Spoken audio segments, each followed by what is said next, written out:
Hello, Roger Federer, and I'm making this video also for Novak Djokovic.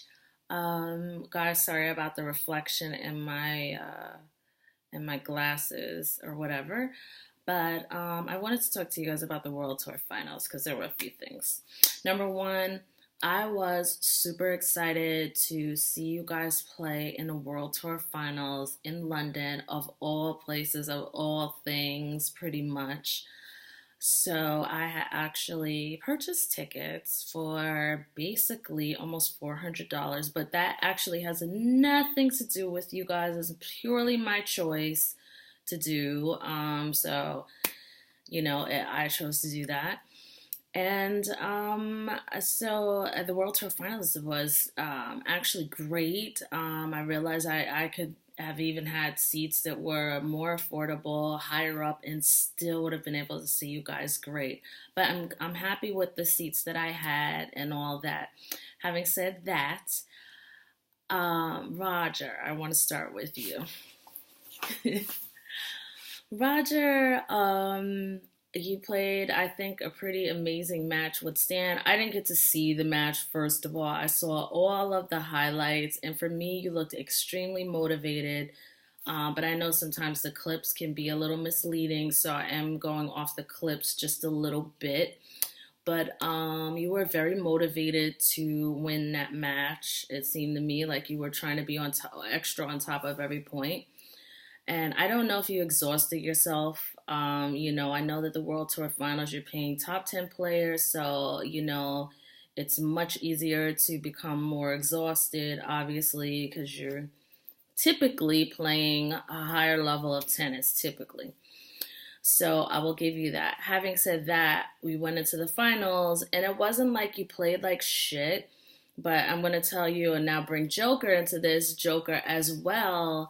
I think the both of you did not play at 100%, and to make all this effort, I'm going to tell you guys, like, seriously, and you guys could be like, screw it, because it is my choice to come and see you and pay this money to see you guys.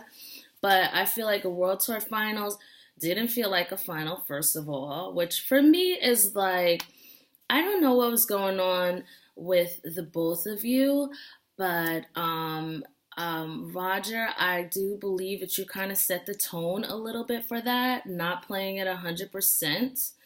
You know, and I think that you guys have become, you're in this dynamic where you are both playing some amazing tennis. Overall, you're both amazing tennis players, but you get to play against each other so much. It's just kind of like, well, either he passed me on the back or I pat him on the back over the tennis court. Like, some of the stuff just becomes routine. Nobody's extremely disappointed that they lost. Nobody's really trying their hardest. And I don't want to say that you guys don't try and that you guys, excuse this, let me try with my hair a little. I don't want to say that you guys don't try. Let me try a little harder with my hair. Okay, I tried hard, but it still looks like. Um, yeah, let me say that you guys, it's not that you don't necessarily try so hard, but I think it's becoming a bit like mundane for the both of you because you guys are always playing each other. And again, Roger, I think you're a little bit setting the tempo for this, but I do think you guys were relaxing just a tad bit. I damn for sure don't think that, I've seen you play many, many matches. You guys have been watching you for a good, Roger for 10 years now, and Joker at least for 5 to 6 years. And for me, this wasn't this high level intensity. And I get it. It's the end of the year, so I don't want to not give you guys credit, and I don't want to seem disrespectful or like I'm diminishing what you guys do, but I really expected more, and I'm a bit disappointed. But I'm here not to crap, like talk a lot of crap. But I am here to say, like, you guys should really not get so comfortable, the way you were. There was a certain level of comfort. There was a certain tone of just comfort, It was almost like, you know what it was to me, guys? It was almost like a freaking exhibition match. And I have never seen the both of you play together live. I was so effing excited. I flew from Rome to, I paid all this extra money. But again, that's my choice. So, and you're probably like, well, if it's your choice, why are you bringing it up? But it's also to paint the picture of how serious I was about how excited I was to see you guys live create this tennis. So I had seen Roger play tennis in New York in March of this year and against from Bulgaria. Maria Sharapova's ex right now, whatever. I cannot think of his name. No disrespect, Dimitrov. So anyway, I'd seen them play together, and what was really amazing and caused me to have an even more higher and newer, more authentic, even more authentic respect, or maybe authentic is a really bad word, but a deeper respect for Roger is the fact of how fast those balls are going. You guys are like just handling those balls like whatever, those balls are flying. So I was super excited. I haven't seen that, and the speed definitely doesn't translate on TV, so when you have those extra amazing shots, like for instance, Djoker, I've seen you just return some amazing stuff sometimes, like, and Roger, of course, like Roger, Joker aside, like I just, everybody knows, I think Roger's just the absolute greatest, just the greatest out there, period, all around greatest. But Joker, I know if I go back over my tennis, there's like a lot of times where I've seen him like return stuff, especially from Rafa, where like, go Joker, oh shit, damn, that was a good ass return, beautiful return. And I just saw you play. I just saw highlights of you, Joker, playing Shanghai against Rafa, and Rafa just like rocketed off this shot to you. You were able to return it like right corner diagonally. Like it was just a beautiful, like bellissimo. Like it was just like super, like what, hats off. So anyway, having said all of that, you guys, like this is what brings me to this video. Like seriously, going to the World Tour Finals, so excited, filming the whole thing, filming the separate, filming the filming the freaking flight, talking, like having people think I'm crazy because I'm up here with my camera talking about, World Tour Finals, Roger, I'm so glad you made it to the finals. And it's going to be good to see Djokovic play too because I've never seen him play live. So I was excited, I really expected more from you guys. Like I said, that match was really, for me, more like an exhibition match and not like a tennis match. And I'm here to remind you guys, actually, that you guys have a legacy. I don't know what you guys want to do, especially you, Roger. Like, sometimes, I love you, but you do not seem motivated. And I'm going to be quite honest. I'm picking that up.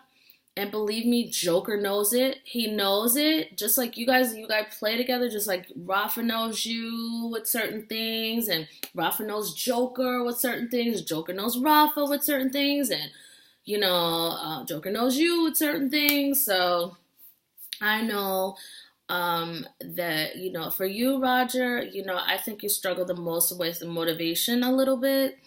There were plenty of times in this match, let me just jump into this real quick, that, after you lost the first set to Joker, there was no real reason why you shouldn't have been able to break him in the first. This is according to my rusty memory right now, because I didn't bother to really be, really like trying to remember every single thing in that match.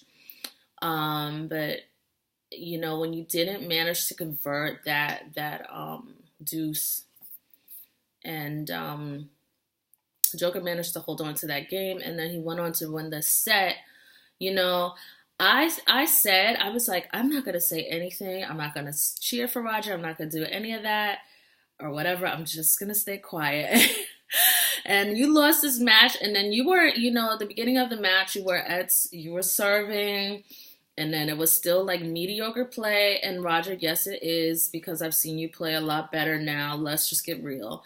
Um, so I was the one who said, reset, Roger, like reset your mind, like reset, start all over. It's only one set loss, and you did a couple of shots, like really good. I think you won that game pretty quickly. And then it was like you just lost intensity again.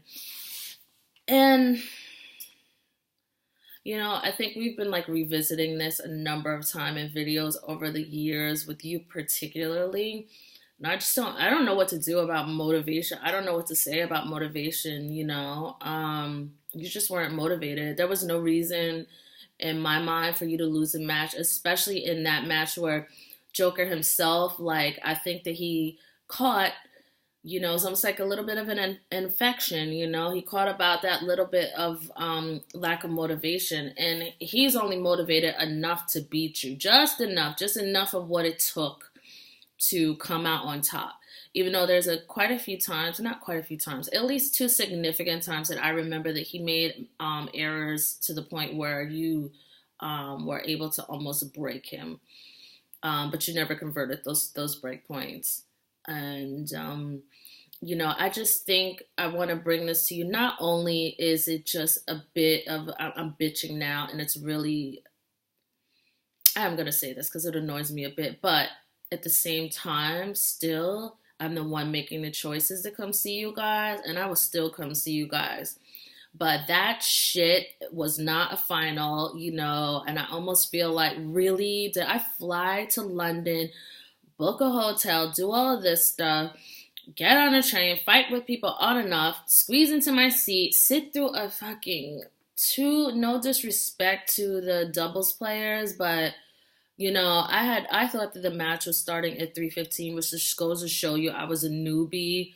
Because the World Tour Finals sure as hell to get me thinking that you guys were playing at 3:15, which I thought was strange, but I was like, okay.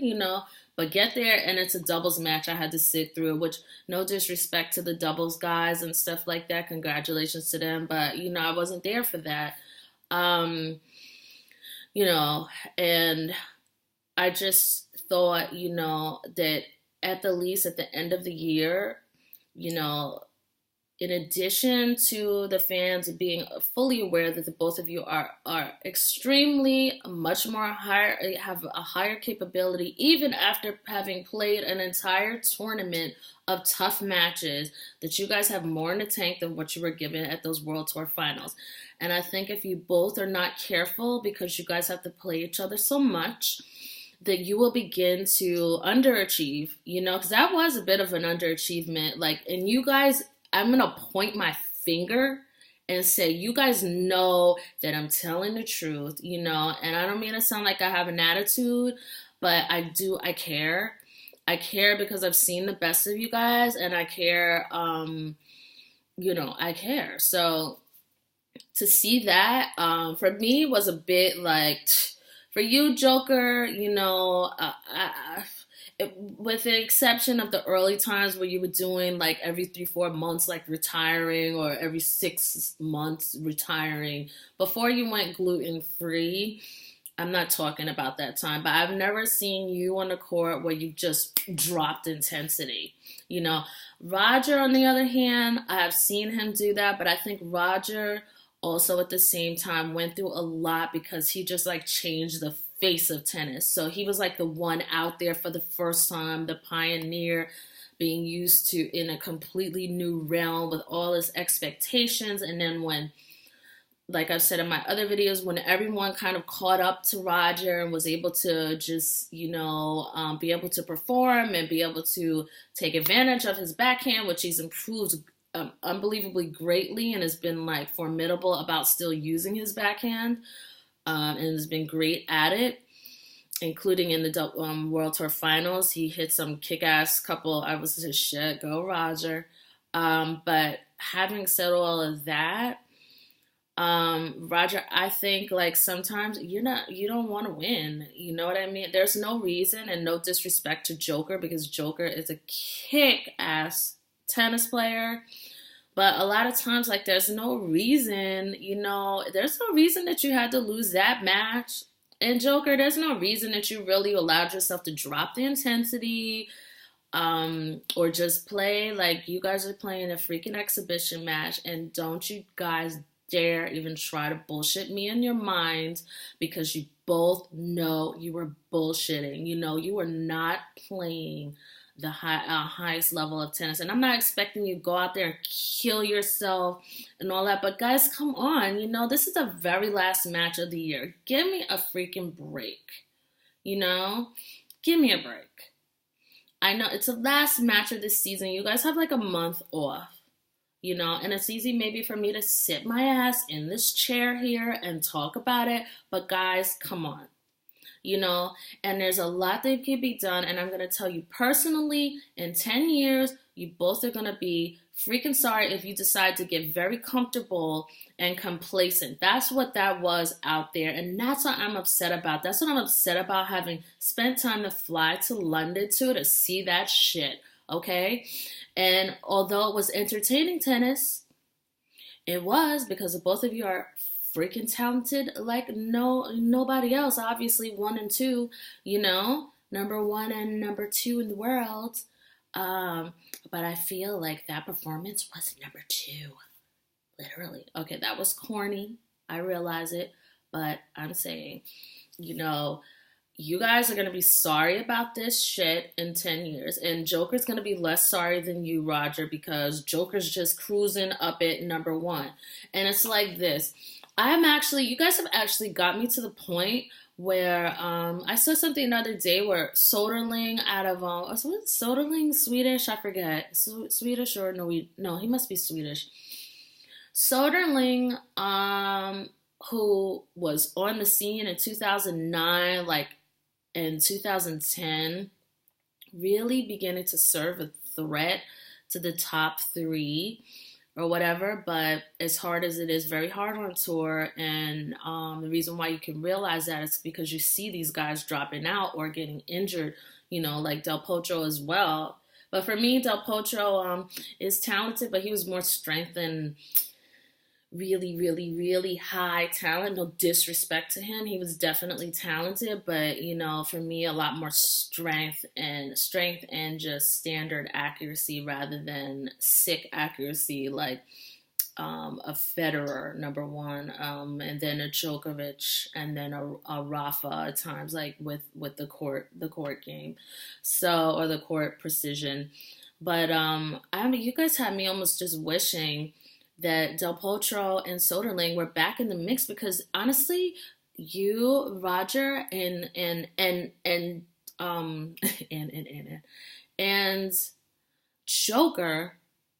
Joker especially, you need a damn kick in the pants. Do not let Roger let you drop your intensity. I'm sorry. And Roger, I love you, but it's a bad habit and it's contagious, and don't do it anymore. Not in a final. Don't play a final like it's a freaking quarterfinal. Okay? That's what I'm upset about. Don't play that. You guys are making tennis. You guys continue playing like this. You make tennis like boring as shit. I'm sorry. You guys play baseline. Like, I didn't understand. Like, Roger, you didn't try to come to net once. Like, I think you were one, maybe you couldn't do it, because Joker did start off very early, and I think this is something that Rafa does to you as well. They get very aggressive, and they hit really hard balls at you, and you just relent a little bit, and I'm not saying you're weak, because you're not, so please don't take it that way, but there's something still in your game. It's just, it's the confrontation thing, I don't know. I've talked about this in my videos before. It's not that you will not deal with confrontation, because that's not true, but I don't know. It's just, I don't know. It's a personality thing, and it's not a weakness. It's not a weakness. So I'm going to let it go, because it sounded like I'm trying to say you're weak, and I'm not at all, because I know you're not. And I know for sure that you're not. as far as perception wise. But I think that that was smart on Joker's part because maybe it was a bit of intimidation to make you think 3 or 4 times not to even approach the net. And Joker's just that damn good, if you're going to be approaching, then you gotta come with it. But I also realized, you might have been tired, like Stan, the match with Stan was probably exhausting. And I'm sorry, I'm not laughing at you, but I was just thinking about a joke. I wrote this on Twitter. Don't be mad at me. Oh my God, Roger, please don't be mad at me. But I have to tell you because I laughed and now I have to explain why the hell I was laughing. But I said that you played that match. You played that match like Mirka said, Roger, you better not lose this match against Stan. Or if you lose this match against Stan, don't come home. Sorry. And I don't mean any disrespect, but like that shit last year, I think everybody knew it was just, it seemed to me like just a way, a passive aggressive way on your part to avoid confrontation with somebody who was being quite bitchy. And then here we come to find out, no disrespect toward him, and I don't want to speak about his personal life insensitively, but then we come to find out, that he is separated and had marital things going on, and it just seemed very weird to me. I made a video about it, to be quite honest, Roger, about my feelings towards Stan's behavior and the consistency in his behavior, as well as Mirka's consistency in her behavior, which for me, Mirka is very quiet. She's never said a word all these years, at least on camera. But Stan has been things otherwise, very demanding of you and your time, and almost like a little brother who feels a sense of entitlement. So anyway, I say all of that to say I made a video, but I was like, I don't want to be negative, especially when I found out that I think it was last year you went into the new season having done Davis Cup with him or something like that. So I was like, I don't want to put out a video being like negative about Stan, but I had made a comment to keep it real, saying, I basically noticed, again, Mirka never says anything all these years, and then Stan does. So I just, my assumption, my perception is, So, and I also said, don't ever, this is based on what I thought, just to revisit last year, don't ever give up something like a final. I don't believe it was your back, and no disrespect, it totally could have been, but I didn't believe. I'm not calling you a liar. I just thought that it was a way, a diplomatic way that you chose to avoid confrontation with someone that you are forced to work with probably for the rest of your career. But I do think, when people are demanding and they're pretty much assholes, and I don't know him to say that, but, I'm just speaking from my perception. I'm sure he's not an asshole in general. He probably is a nice guy, but I knew since, to be quite honest, when he won the Australian Open, and he looked so miserable. I got the hit well before. I was like, I think he's having problems. I swear to God, you guys are going to think I'm such a liar, but he was just he was in another world. And that was the second tournament that I had seen where he was kind of like out of it a little bit. And I was like, something for him personally must be going on at home, like in his personal life. That was my feeling. It's not hard to tell these things, but to win the Australian Open and all inside you look like, you're somewhere else. And then months later you find out, oh, yeah, maybe it was accurate. Because and then also just having issues with your wife at the same time. It was just for me, it's just a bit strange. I don't know, you guys, so I can't, it's maybe not really fair to make all these assumptions, but I'm kind of going off on a tangent. I actually did go off on a tangent, like a 5-minute one, but let me bring it back. What I'm trying to say is that it was like you went out there and played that match against Stan, like, you better kick his ass, seriously. So anyway, you play with a sense of urgency that, number one, isn't necessarily normal.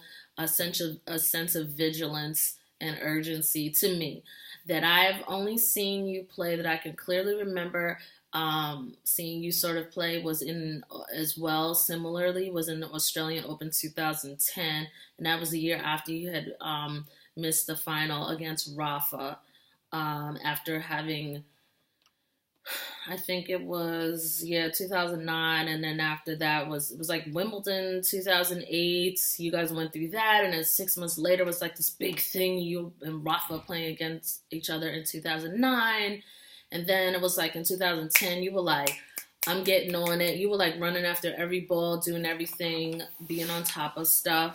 But there's a lot of times when you don't, you're comfortable and you don't play like that. So I just, you watch people, for years, and you kind of get to know them a little bit. I'm not saying I know you guys personally, but I'm just saying, let me bring this conversation back. Guys, please, especially you, Joker, I expect more from you because this is not in your personality, really. Roger sometimes I think losing a little intensity, and, I think some of it's because, again, of what he's been through with the media and what it costs to be at such a high place that no one else has still reached. You can break all of his records, you can meet all of his records, but he still will be that person who took tennis to absolutely where it didn't exist at all before, and he took and created a place and a space where you were able to come up a little later after him, based on your own amazing talent, and do that, obviously. But he created something out of nothing, let's just say. So for him, I could kind of understand losing the intensity a little bit,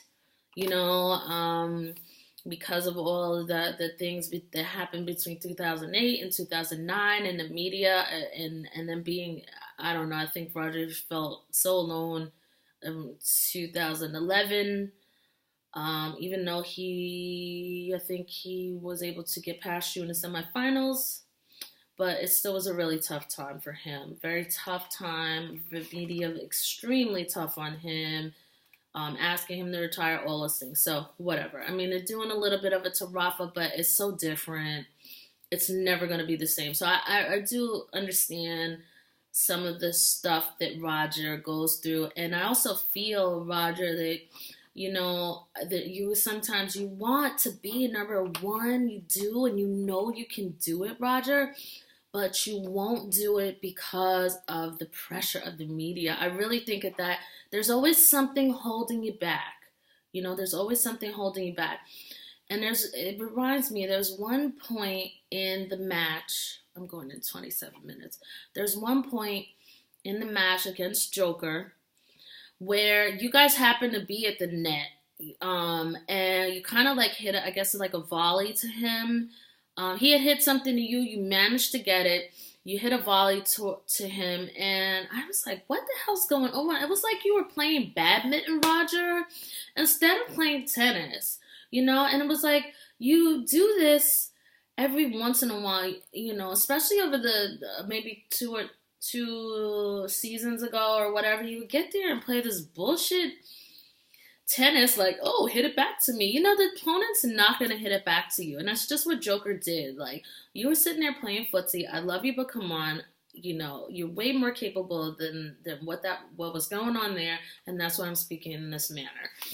I'm like, what the hell is he doing at the net? What is Roger doing? And then you end up losing the point, of course, because Joker then just put such an easy shot away that you had, according to my memory, 2 chances to put away very easily in a passing shot. And you did not do that. Instead, you sat there and played with him. So I feel like, Roger, you teeter on, you could totally do number one. It's going to take you some time, obviously, because Joker's like 7,000 points away, I think. But I mean, if you're really serious about it, it could happen, number one. And this is no disrespect to Joker. I'm not talking about you, Joker, like you are just nobody. I'm not talking about, because it's not like it's easy. But I'm just saying, but you always stand right on the edge instead of really making the leap. You just stand right there. And I think it's because of all that emotional stuff that happened before that there's a lot of pressure to stand in that number one because then people expect you, oh, GOAT, greatest of all time, Roger Federer. He only has 17. Will he get 18? Is he going to get 19? Is he, oh, he didn't get it, and you don't want all of that because, for Joker, I don't want to say Joker, there's no real pressure, but not in a way that it is with Roger, and this is no disrespect, but I think, this is not putting you down or any other tennis player down, but I really think that this is just what it is. The pressure to see how far Roger's going to be able to take it, I don't think, he's been able to like step into that. And it's like, a part of me does not blame him at all because it's just so much, again, a lot of pressure, But I want to say this, guys, because I'm kind of going off a little bit. But if you guys continue to play matches like an exhibition match, I say, especially Roger, I'm going to repeat this. You are going to be so fucking sorry in about 8 years when you're 40. And don't worry, 40 is a young age. Believe it or not, it is. I'm just saying, just like 34 is young, 40 is also young. But there might be a time where in about 5 years or whatever, maybe the boys will need to go to school in Switzerland, or maybe the girls will be too old to be traveling around, or maybe Mirka might say something to you like, I don't, whatever, not to get in your personal business, but I'm just saying, like, all of these chances that you have, or you making it to the finals, you having high percentages, you having percentages that match and sometimes surpass Joker, and you just really failing, and not failing because you're inequipped, but failing because you will not step into your entire capacity, which is, I'm gonna say, I just don't see you being fulfilled. I think you're gonna be like John McEnroe. Now I'm saying not John McEnroe, but I'm saying you're gonna be on tennis, maybe looking at some new people, and you're gonna kind of be like, Jesus, there's gonna be this, Roger. I'm not gonna lie to you, like. Look even now, maybe from 34 to 24 years old, although you were at your peak. I don't want to say you were at your peak like you don't do better because you're a better tennis player now, obviously, but you were succeeding wildly at 24. You were just starting off. Like, I remember 24, you had won Wimbledon, if I remember correctly. That was like the first time I really started following you. So it's been 10 years. But aren't there some things that you look back, you're like, Jesus, like, let's just go back to maybe Wimbledon 2008. Aren't there some things that you really regret that you didn't do in that match against Rafa?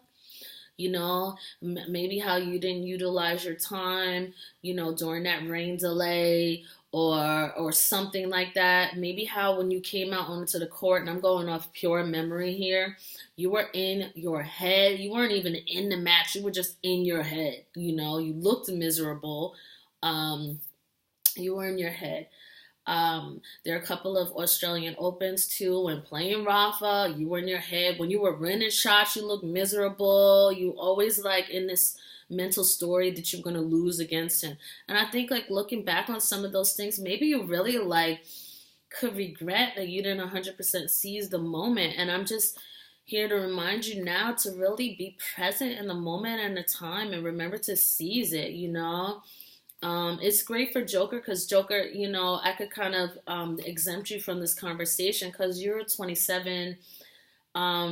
You've got a great long career to go. And, Roger's running the gamut at 34. He's kicking ass. So there's no new mental thing. Like Roger's pulling the weight. He's plowing the path. So that when you're at 34 in 7 years, which you'll still be very young,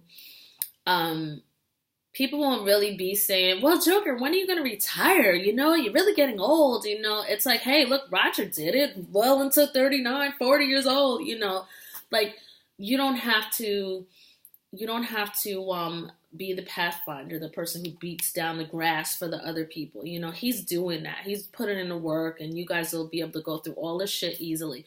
So there's a completely different mental burden for him, um, that you will never know, you know. And I don't mean to say it like it's condescending. That's probably sounds a little condescending, but it's not.